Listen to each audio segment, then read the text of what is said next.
Hi, everyone. I'm Mark Cabaj. I'm a past principal of the Tamarack Institute and now an associate of the organization. And as Megan mentioned, the president of Here to There Consulting here in Edmonton.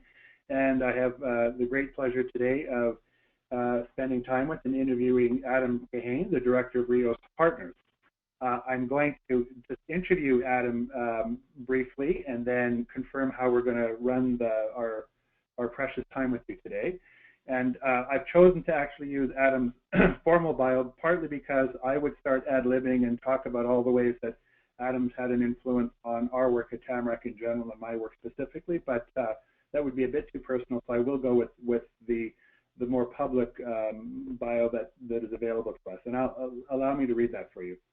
Adam has always wanted to work on important and difficult challenges. When he was younger, he thought of these challenges as problems that could be solved by experts, and he wanted to be one.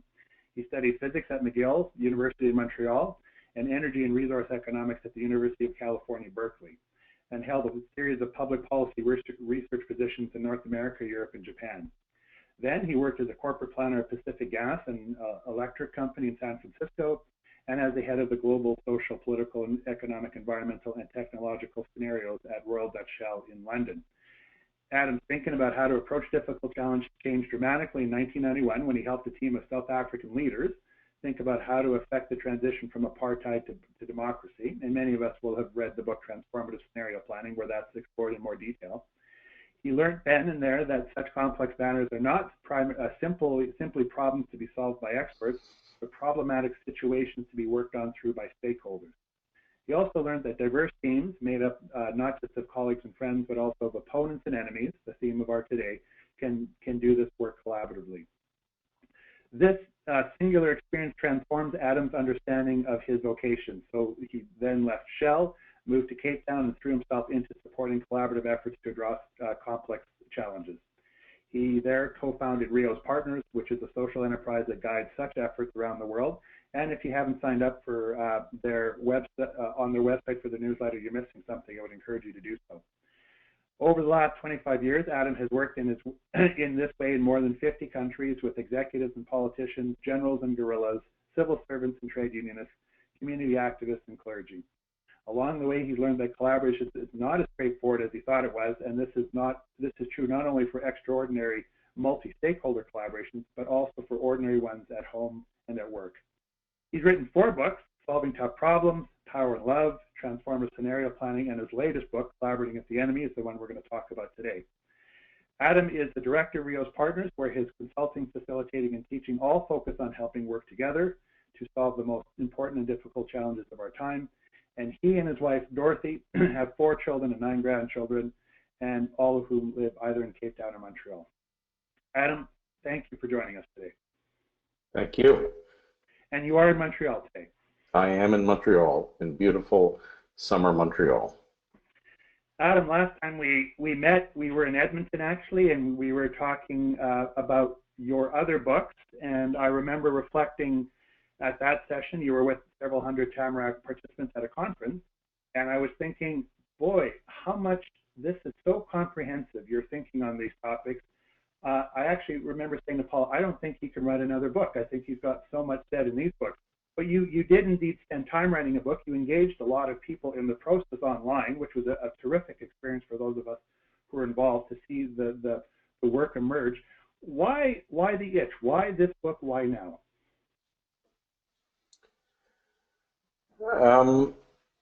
Well, I think there were two things that made me want to write another book. I like writing, so I was happy to do it. But the first was that I noticed it was becoming more and more common for people to say that the answer is collaboration. I've said that a lot myself over the years. That's my work. But I noticed it being presented, I guess, as a panacea, and I thought unrealistically, in the sense that people were talking about how collaboration was necessary without acknowledging how and why it was difficult. So that was part of it, thinking that, well, as I later came to put it, that collaboration is at the same time both increasingly necessary and increasingly difficult, and that's the puzzle I was trying, or the tension I was trying to talk to. As I got into it, and as I started to write, when you're writing, you're paying attention to what's going on around you in a different way. The second thing that struck me was how the dynamics I was noticing in my work in these large-scale collaborations on complex social issues in Canada and North America, but all around the world, that the dynamics that I was noticing in my work life were being, or in this professional work, were being echoed in what was going on around me in my company, in my interactions with colleagues and clients and suppliers, and at home. And it was that similarity between the dynamics of working with diverse others in these high-profile, public, high-stakes activities on the one hand, and what it's like to work with diverse others in daily life. I noticed that it was the same, and this is the thread I followed, and which has ended up being this book that's just been published. So this challenge of collaboration plays out across multiple scales, from the personal to the professional to the public. Yeah, and in particular, there's a tension which shows up everywhere, and the book is really about that tension, and the tension comes out very clearly in the fact that collaboration has two meanings in the dictionary. On the one hand, it just means to work together, so this idea that we all have to collaborate, so that's one meaning, but it also has this meaning to be a collaborator, to betray. And that, I came to think, or I've come to think, is the basic tension, that on the one hand, we think we need to work with these diverse others, including people we don't agree with or like or trust, and at the same time, we worry that if we did so, we would be at risk of betraying what matters most to us. And the book is really about how do you deal with that intrinsic tension. And the curl with who you, for the purpose of the book, called enemies. And I want to let you know that the title engaged my daughter when she saw it on my PowerPoint getting ready for today, was collaborating with the enemy, people working with people you don't agree with, like or trust. And she said, and Dad, people you don't want to spend time with either. Yeah. And that was pretty good. So if you have a chance for a longer title, you might put that in. But when you talk about problematic situations, it's a provocative word. Who are the enemies? Well, it is a provocative word, and I've had no end of conversations with colleagues and readers when I was drafting the book as to whether this was the right word to use. And I used it because what I'm suggesting is that what often happens and what makes collaboration daunting is that we treat the others as if they were our enemies. In other words, not simply as people with different points of view, interesting, diverse people who we're keen to find a way to work with, but we act as if they're people who are going to do us harm and who we really don't want to work with. In fact, exactly as your daughter said, we wish they were just not there. Mm-hmm. And people often said to me, well, I don't have any enemies. And of course, that may be true for some people, but what I noticed over and over in all kinds of situations is people acting as if the others are their enemies, and that's why I use the word enemify, to construct enemies. Now, I'm not saying that there's never people who we don't get along with. I'm not even saying there's never people who aren't out to get us. But what I'm pointing to is that if that's the reflex, right, the reflex being I could never work with those people, then we make the job of working stuff through, of collaborating, very difficult. And that's the challenge, or that's the issue, that's the problem that that the book sets out to deal with. You probably started writing the book before these very dynamic, unpredictable, polarized elections in Europe and the United States. So I knew you had this plot line. You were working on this plot line or this idea for quite some time, but any reflections before we continue a little bit more about the book, about the relevance, the timeliness of this book, given the polarization we're at least seeing in the political sphere? Well, I do think that the book's timeliness is is demonstrated in the newspaper every day, and I would say the polarization is a good word, fragmentation, this splitting into camps, but I think there's another word, the word demonization, that those people are not simply my adversaries, my opponents, people I don't see eye to eye with. They're not simply the enemy, they're the devil, and therefore they must be either excluded or eliminated. So I think this is a very common, and you could say everyday reflex. It's those people, they're the ones that are wrong, they have to change, they need to go away, I can't deal with these people. But I think it's becoming heightened. And when I think these people have to be eliminated, I need to get a rifle and shoot them, or I need to kick them out, or I need to silence them. These are different manifestations of enemifying. And I think before we revert to our comfortable Canadian habit of saying, well, it's just those people down there, I'm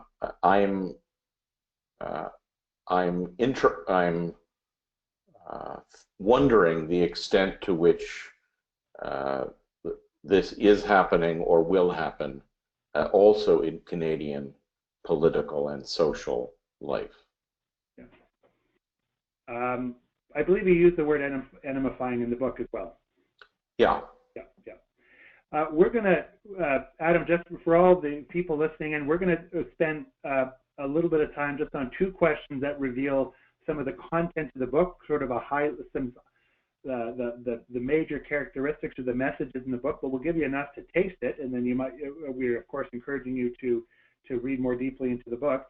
And then we're going to open it up to questions, both those that were submitted in advance of the webinar, and then we'll have some real-time feedback as well. But we will now turn to just some of the content of the book. And Adam, I tested this idea because I knew it was coming, just the general concept of a stretch collaboration, and without even being able to back it up with content, and without even knowing some of them that your book was coming, I immediately got good reaction to the concept of stretch collaboration. What do you mean by stretch collaboration, and how does it differ from conventional collaboration? Well, let me maybe answer it in the opposite order, sure. Mark, if that's okay, because I think the practical message of the book is that if we're going to collaborate with people who are different from us, who to greater or lesser extent we don't agree with or like or trust, then we're not going to be able to do it with conventional collaboration. And so when I thought about the way I have thought about collaboration and the way the people I work with usually think about it, I realize that it has a very particular approach or set of assumptions. It's this idea that there's a greater good, there's a whole. We're all concerned with a certain whole, a certain objective. What's key is to work together harmoniously. We need to agree on what the problem is. We need to agree on what the solution is, on the plan to get from here to there, and on who needs to do what or who must do what. And that thinking about collaboration, I think, is almost universal in all sectors, with, of course, exceptions, but as a generalization, in all sectors, on all issues, in all countries. It really is a dominant point of view. It's what Henry Mintzberg and Zaid Hassan refer to in different contexts as the planning paradigm.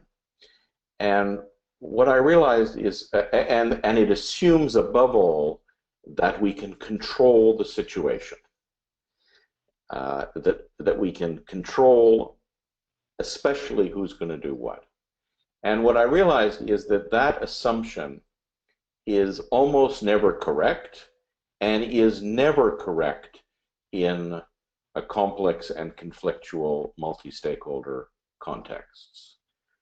And that if we try to collaborate, if that's what we think collaboration is, and we try to do that in settings where we aren't in control, which means all multi-stakeholder and complex settings, then the collaboration will not work and cannot work, and as a result will be disappointed, or and more likely will revert back to, let's just try to force things to be the way we want them to be. So the book is really an exploration of what's the alternative to that. Yeah. And it's this distinction between a conventional or constricted approach to collaboration and what I call an unconventional or stretch way, more open way. And it has three components. The first is that it's not true that there's one good and one team. On the contrary, the whole point is there's multiple wholes, and that we have to acknowledge and embrace a conflict as well as connection, or in the words of my previous book, power as well as love. Secondly, that we might wish to be able to agree the problem, agree the solution, agree the plan, but we're not going to be able to do that. And more interestingly, we don't need to do that. What we need to do is simply and only to take one step at a time, to experiment our way forward.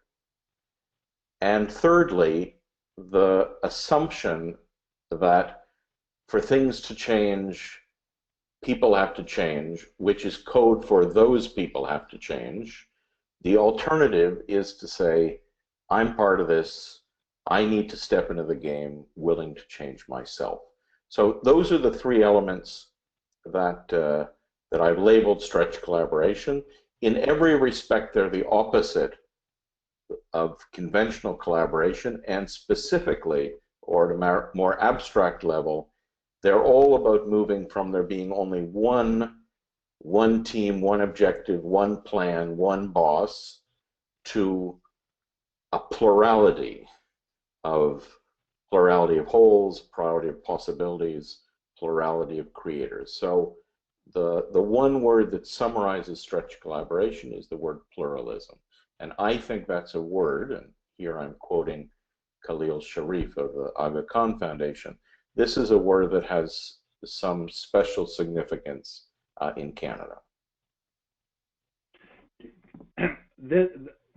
As always, when one has a chance to read how you framed it in the book, it's so nicely and clearly laid out. Everyone, this is for sure one of your undeniable skills to distill things, not in a way that they're simplistic, but there's an elegant simplicity on the other side of a complex idea. So thanks again for doing that. I just want to touch upon the stretch collaboration themes a little bit before we talk about the alternatives to it.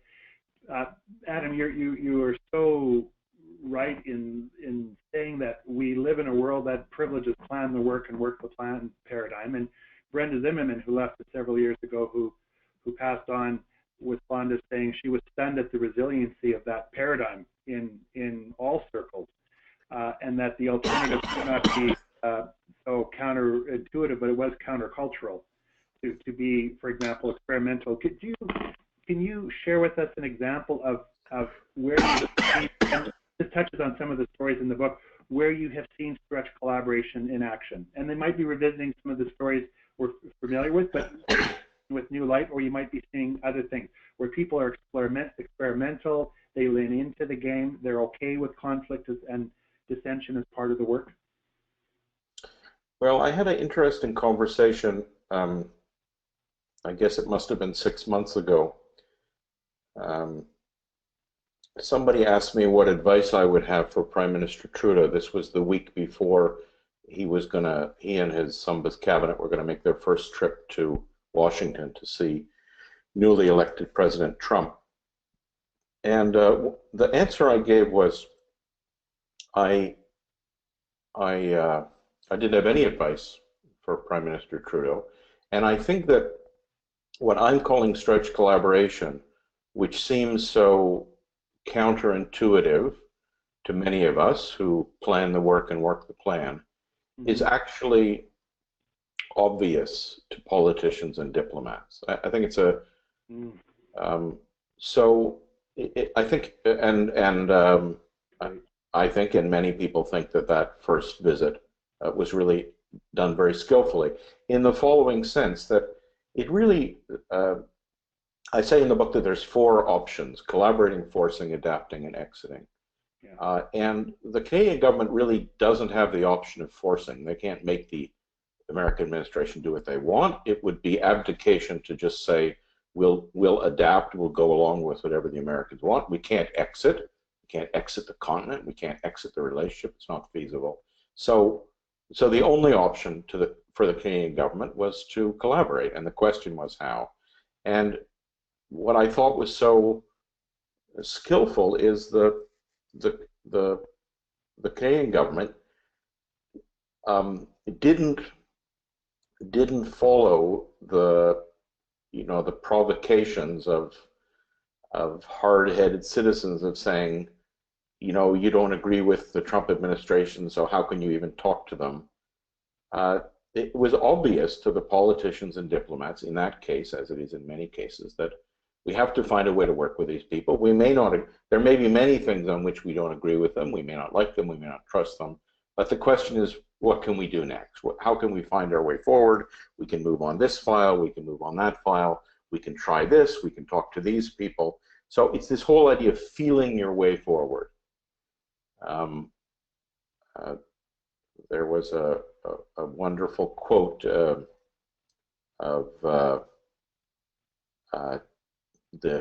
head of the Chinese Communist Party, Deng, talking about this new version of capitalism being tried in China.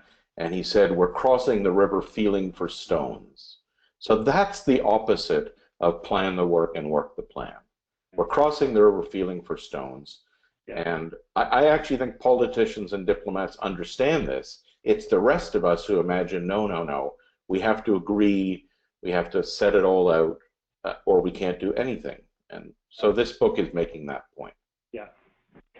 Adam, I'm going to throw a question that we haven't chatted about in advance, so I think it's appropriate given how strongly you make the case in this book for stretch collaboration.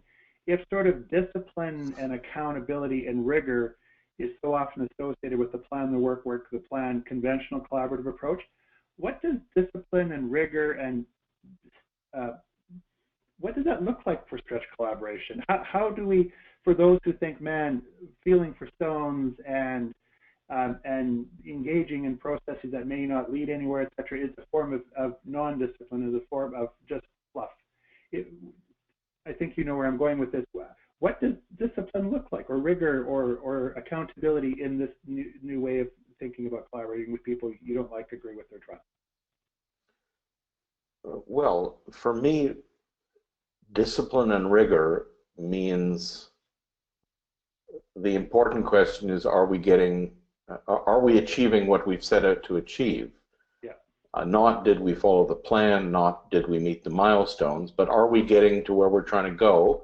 And if not, what are we going to do differently, and what are we going to do next? Yeah. So I'm not, the whole starting point for this is you're trying to achieve something.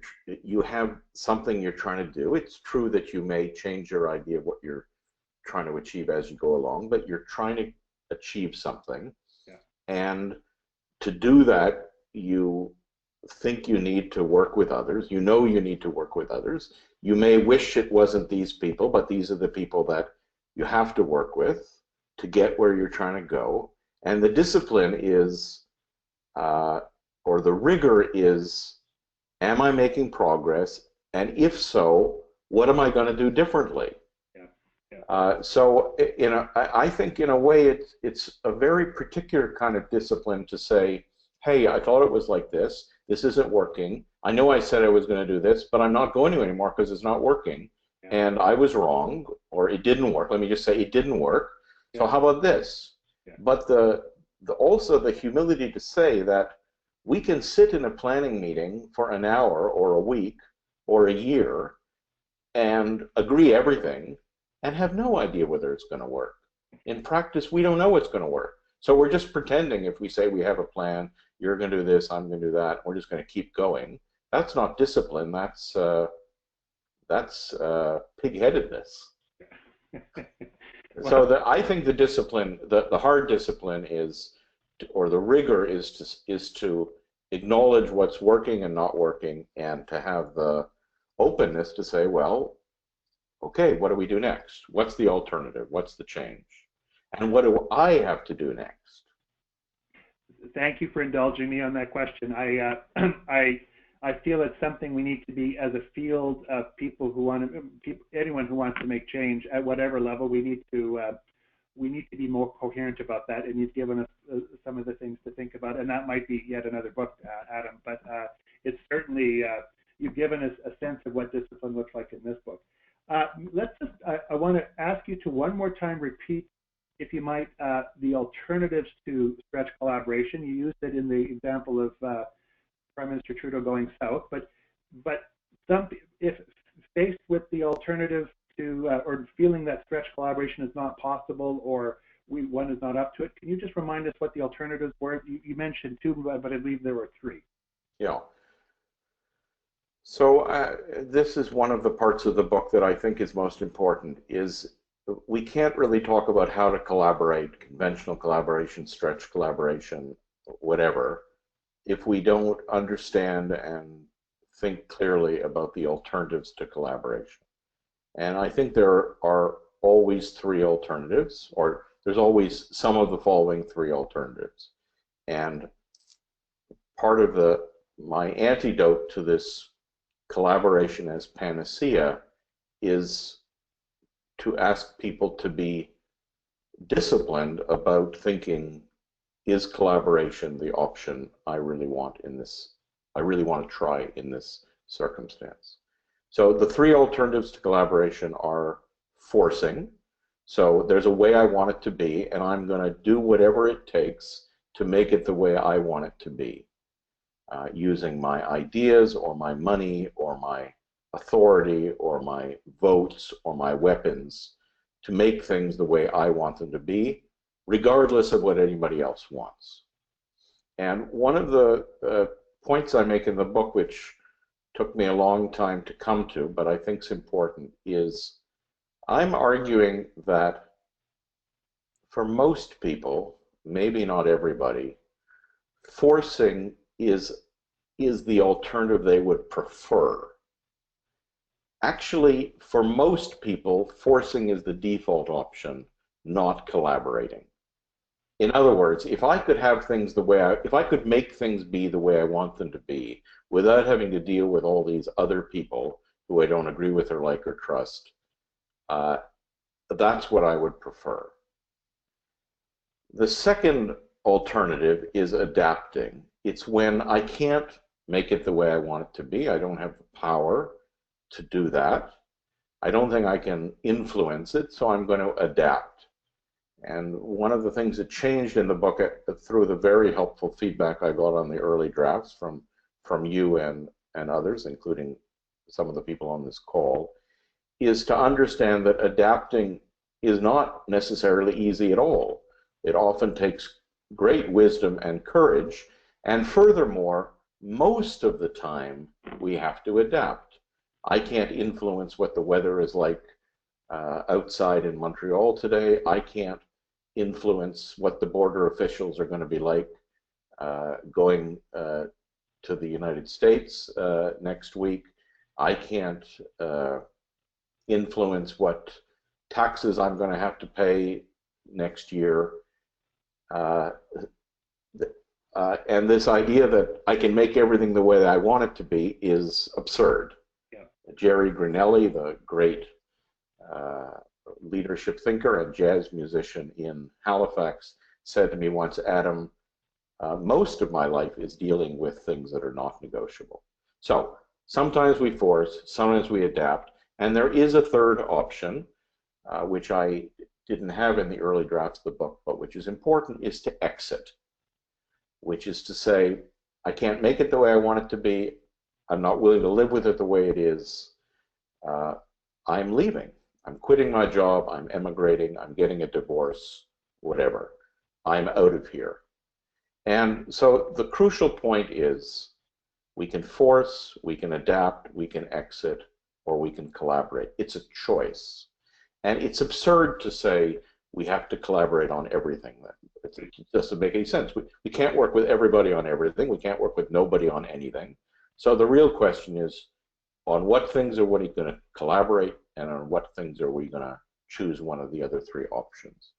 And I think this is important because the idea that we should always collaborate doesn't make any sense and will lead most of the time to disappointment and failure. And I'm trying to strengthen the collaboration option because I see the downside of the other three, but part of strengthening the collaboration option is to realize that it should be used when it's needed and doesn't make sense as a default. Yeah. Adam, this has been a great way to introduce people to some of the main ideas of the book, and as always, they're expressed with not only clarity, but so many vivid examples and anecdotes and quotations from other people. So I do think this is more than enough for people to come to the conclusion that they have to buy this book, because, or at least engage in this content. Let's turn our attention now to some of the questions that some people may have who've already read your book have that want to elaborate a little bit more deeply. And then we'll take 3 or 4 that have already been shared, and then I already see on the chat line there's a number of them coming in, and we'll pick a couple from there as well. We won't get to all of them, but we'll get to a number of them. Let's begin with a question from Erica Rolston, who asked, how can we get movement on the wicked problems we face when potential collaborators are dismissed or maligned?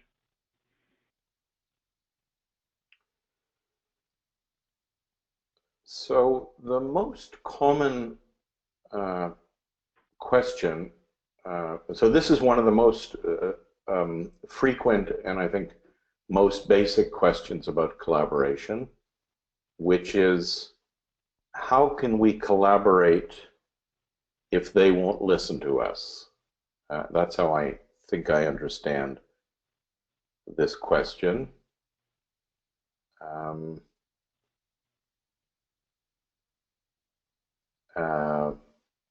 So I guess one way of answering it is, if I'm dismissing or if I don't want to work with them, I'm not going to collaborate, and if they don't want to work with me, we're not going to collaborate. And so a part of what I'm trying to do with this book is to make collaboration an easier option. I'm trying to lower the bar. I'm trying to say, you don't have to agree with or like or trust each other. You don't have to agree on what the solution is or what the problem is. You don't have to commit that you're going to work together. all you have to do is to enter even tentatively into engagement with the other. So I'm lowering the bar. I'm trying to, I guess you could say, make collaboration a low threshold, high ceiling activity. Because conventional collaboration is so daunting that oftentimes people say, no, this is too difficult. I'm not willing to make those commitments with those people. Forget it.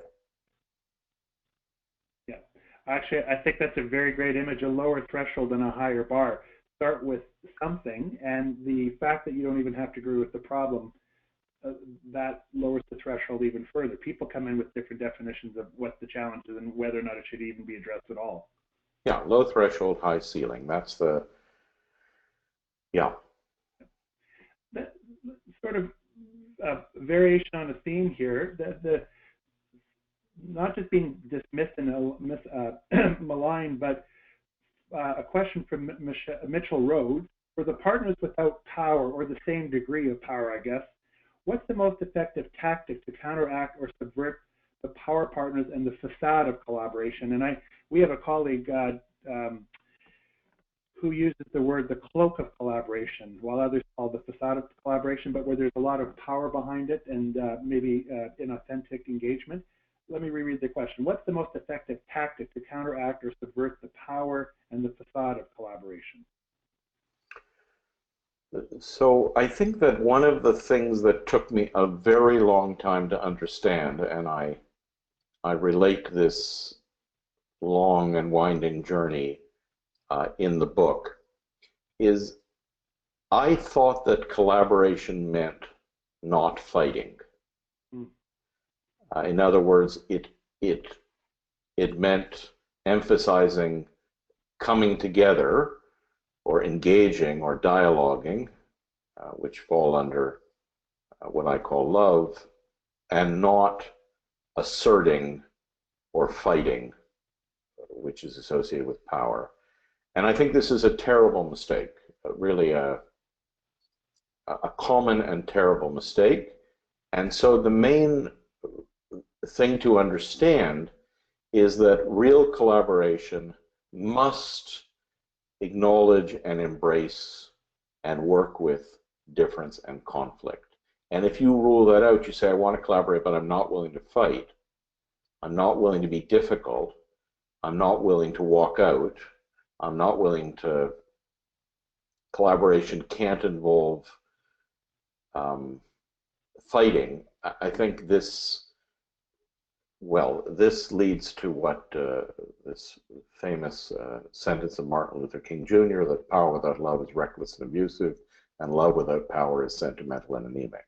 So collaboration without fighting is sentimental and anemic at best, and at worst, cynically reproducing the status quo, which I think is what Mitch is pointing to when he talks about the facade of collaboration. So this took me a long time to understand that real collaboration, stretch collaboration, has to embrace not only connection, which is important, and, but also conflict. Which means making explicit issues related to power. Which, exactly. Yeah. Yeah. Yeah. So for people to say, I'm into dialogue because I'm conflict averse, this is a very bad formula. Yeah. With stretch collaboration. Yeah, well, collaboration that doesn't involve conflict is doesn't produce anything. Yeah. We've got so many questions popping up on the side, but I want to get to two good ones that were sent in advance because they represented a lot of other participants. This is one from, it's actually anonymous.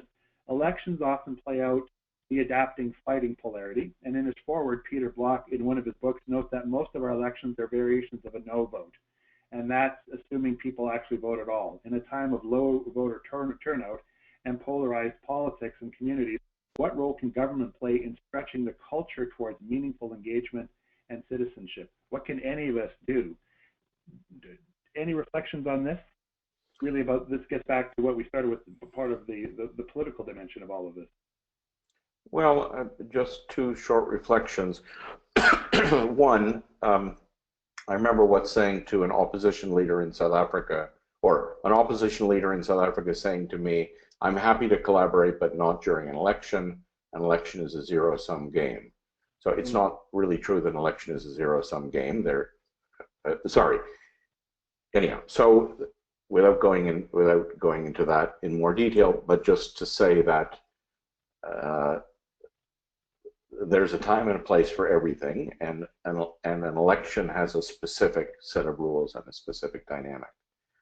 But I think there's something more important about the role of government in this type of work, which is, well, to put it in the negative and the positive. The negative would be not to only act as the party that directs and controls and manipulates. And the positive part or aspect would be, how can government employ and create the space for collaboration? And particularly, and this is, I come back to this word that I think is important in the Canadian context, to create the space for pluralism. I was in Ottawa a few weeks ago at a wonderful event, the opening of a new Global Center for Pluralism in the Old War Museum. Wow. And it was sponsored by the Government of Canada and the Aga Khan Foundation. And when I asked people from the Aga Khan Foundation, why here? You're a global organization, why open this center here?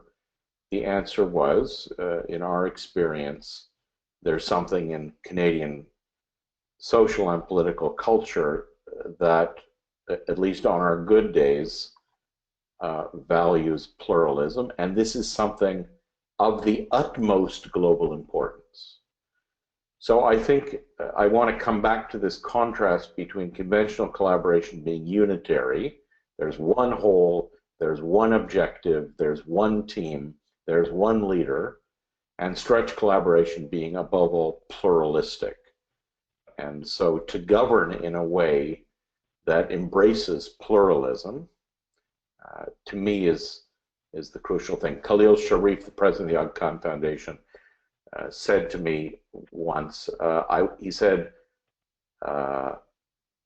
there's a saying that the king of virtues is humility. I wonder what the king of virtues for a society is. I think it's pluralism. And I really think he hit the nail on the head here. And stretch collaboration is a way of employing pluralism. This is a beautiful segue, Adam, to another question that's popped up. I know you've dealt with it online, and you've dealt with it to some degree in the book, and we started again with it at the beginning of the chat. This comes from Leanne Jennings. It seems that more and more we are dealing with groups and individuals who are strongly motivated by self-interest and fear, which makes them more adverse to change and definitely adverse to collaboration. So this new context we're dealing with. How can we achieve authentic, productive engagement in the face of this? And you said earlier, simply to lower the threshold, simply engage in something. Is that sufficient, or is that simply just one part of a larger array of things that we could do? Well, I think there's something more basic, which is to acknowledge and legitimate self-interest and fear. So to be a bit provocative here, I think the statement, you're being self-interested, or you're just thinking of yourself, why can't you think of the whole, is an illegitimate and manipulative statement. And what it really means is, why can't you pay attention to the whole I care about rather than the whole you care about?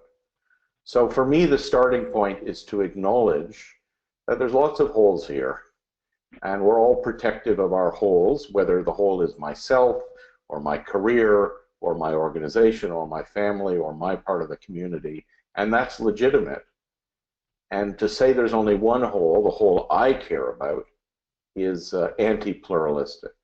So for me, the starting point has to be to say, yes, I'm interested in what's important to you. I'm interested in what you consider to be valuable. I'm interested in what you're worried about losing. That has a place in the conversation.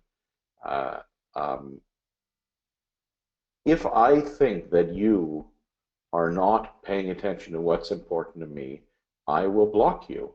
And if I think that you're trying to destroy what's important to me, I will fight you, and if necessary, I will try to eliminate you. So I'm placing such emphasis on this point because I think that's the root of the problem. Yep. Is that your thing's not important. Yeah. And that's what creates enemy-fying and gets us into the mess we're in.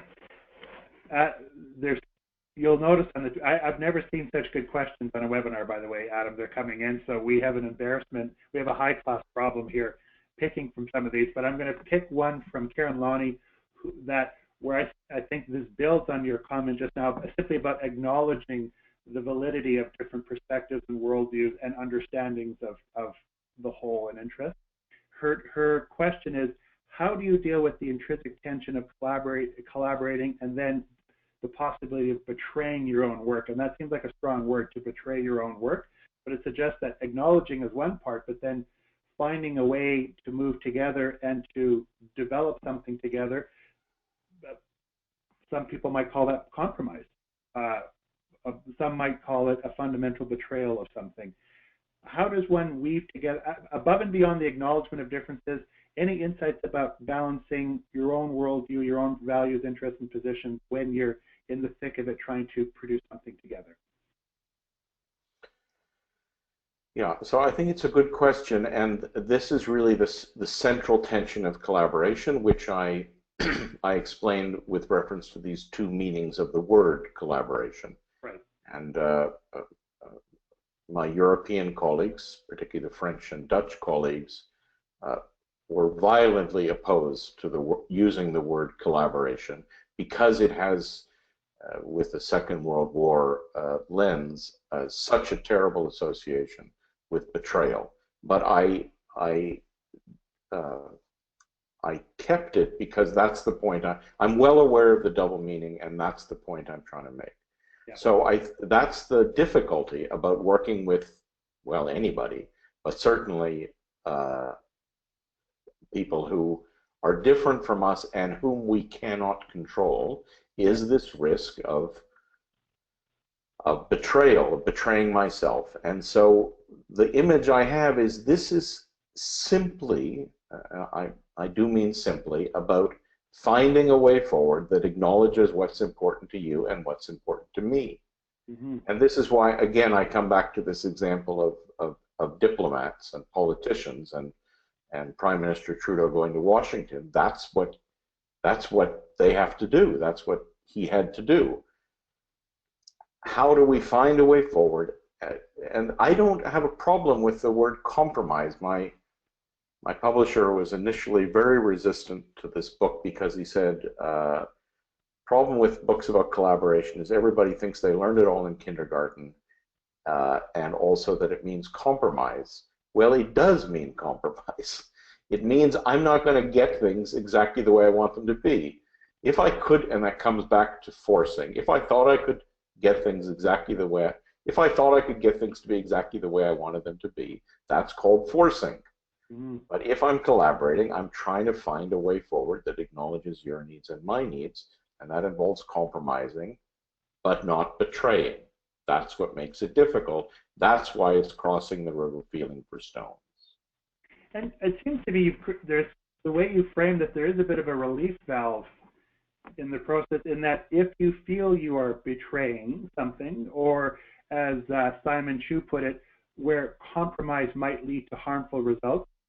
The way you frame it, my understanding is there is the option of, oh my goodness, of leaving the room. I thought I had set this off. Nice music, though. Sorry, nice music. So, but if one feels they're crossing a line, one of the options in stretch collaboration is saying, this is not working right now, I'm leaving, or at least for a bit. Am I correct in that? Absolutely. Absolutely. The point about stretch collaboration is we abandon the assumption of control. I cannot keep you in the room. You cannot keep me in the room. I can walk out temporarily. I can pretend to be there but have already given up. I can exit permanently. And in practice, this is what happens. This is what people do all the time. And so to understand that collaboration is always going to be only one step at a time, we'll do what we can. Maybe over time we will find a way of working together, build up a little bit of trust or a little bit of common ground. Maybe, maybe not. But in any event, we're going to find our way forward one step at a time. That's what makes it difficult. But so many of the models of we're going to work together forever and you're committing and we're going to agree on everything and who's going to do what, rest in the end on this assumption of control, which is, in the cases we're talking about, entirely unrealistic. It's a fantasical assumption. Yeah. You know, I'm going to enjoy reading it again because you allowed some of us to contribute to read parts of the work and process. And one of the things that wasn't revealed to me until now is stretch collaboration requires quite a level of, well, it begs quite a level of self-awareness of those who are collaborating, what their limits are, where they like to collaborate, how they're going to show up in moments of conflict. So it really is raising the bar in terms of our own participation in tough issues. And it also raises the bar for those who have been asked or have chosen to create a space for collaboration, because many of the questions on the sidebar that people can read, Adam, really are about things, well, what happens if someone is behaving poorly, et cetera, et cetera. There's a participant response to that, but there's also the challenge of those who are convening and curating and supporting a social change effort. Do you have any reflections on the implications of those conveners and supporters of change processes that require collaboration of a stretch variety? Do you feel there's a higher calling or implications for them that we maybe haven't considered as thoroughly as we should have in the past?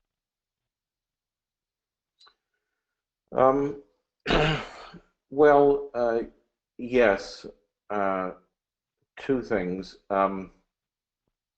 Firstly, I realized a few years ago that when a convener or a facilitator makes the statement, let's just focus on the whole, there's only one or maybe two people for whom the achievement of the group as a whole and their own interests coincide. Right. And that's only true for the facilitator and convener or boss. So when I say as a facilitator, could you please leave your own interests at the door, let's focus on the task of the whole, I am actually saying that that works for me because my interests and the interests of the group are identical, but it doesn't work for any of you. So so this relates to this why saying let's focus on the whole is illegitimate and manipulative. Mm-hmm. So part of it is for the facilitator or convener or boss to recognize their own interests and the ways in which these may be different from the interests of others involved. But more generally, I think the message is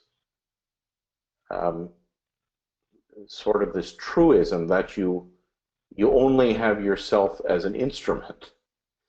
Sorry, let me put it another way.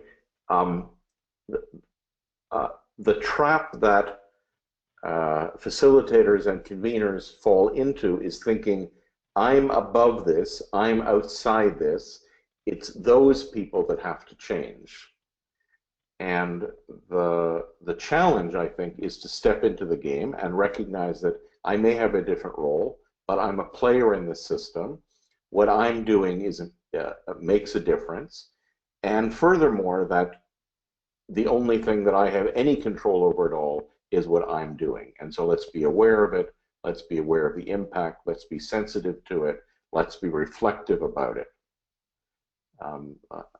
And the final chapter of the book actually has exercises. How do you learn over some weeks these three stretches? This embracing conflict as well as connection, experimenting a way forward, and stepping into the game.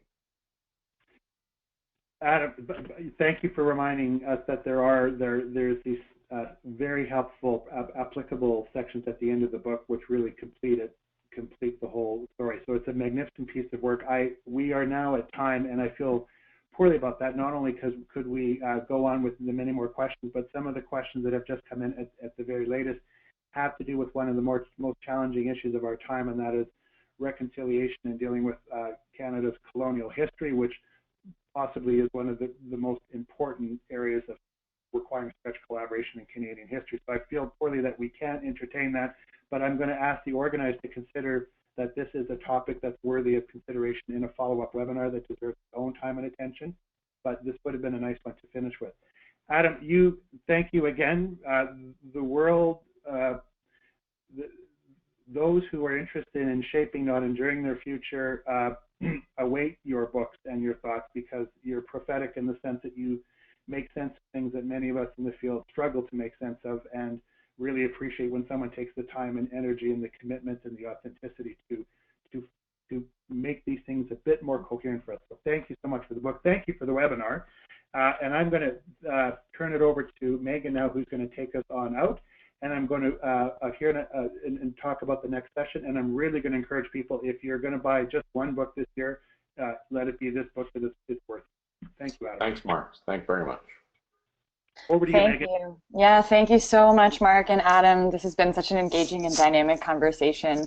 And thank you, everyone, for joining us. We've had a really large group on the call today. And as Mark mentioned, we've had questions flying throughout the entire hour. So it's really great to see that your comments and questions help make these discussions more exciting and relevant to the work we're all doing. I'd also like to thank our supporters again, the Maytree Foundation, Ontario Trillium Foundation, J.W. McConnell Family Foundation, and the Province of Ontario for making these calls possible. As promised, in a few days, we will email you with the links to the audio and other material related to today's call. We also welcome your feedback on these calls, so please do email Tamarack to let us know how we are doing. We also have a few upcoming learning opportunities that we'd love to share with you. The first is the recent launch of our 2017 Community Change Institute, Cities of the Future, Co-Creating Tomorrow. This is a 5-day event taking place in beautiful Vancouver, BC this September, and will bring together over 200 changemakers from across the country to co-create and learn from one another across the topics of collective impact, community engagement, collaborative leadership, evaluation, and community innovation. This is our biggest event of the year and one you won't want to miss. So to learn more and register, follow the link on your screen, and I'll also be sure to include that in our email after the webinar. The second I'd like to talk to you about is a webinar, a free one just like this one, and this one's entitled You're It, Shared Wisdom for Successfully Leading Organizations from both a Seasoned and a First-Time CEO. In this webinar, Tamara Axeles Weaver will host Chairman and CEO of Ivana Capital Corporation, Chairman and co-founder of our very own Tamarack, and Chairman of Maytree, Alan Broadbent, as well as CEO of the Lawrence Scholars Foundation, Franca Gucciardi, to share their insights on what it takes to be a successful leader in a nonprofit organization. To find out more about this webinar and discover the latest resources, articles, tools, and thinking on community change, please visit our website at www.tamarackcommunity.ca and sign up for our monthly e-magazine, Engage. Also, visit adamkahane.com to find free downloads, ordering information for collaborating with the enemy, and Adam's previous books, as well as other resources and webinars he'll be taking part in. I'll be sure to send both these links out in our post-webinar email as well, coming to you in the next couple of days. That's all from me. Thanks so much, everybody, and have a great day.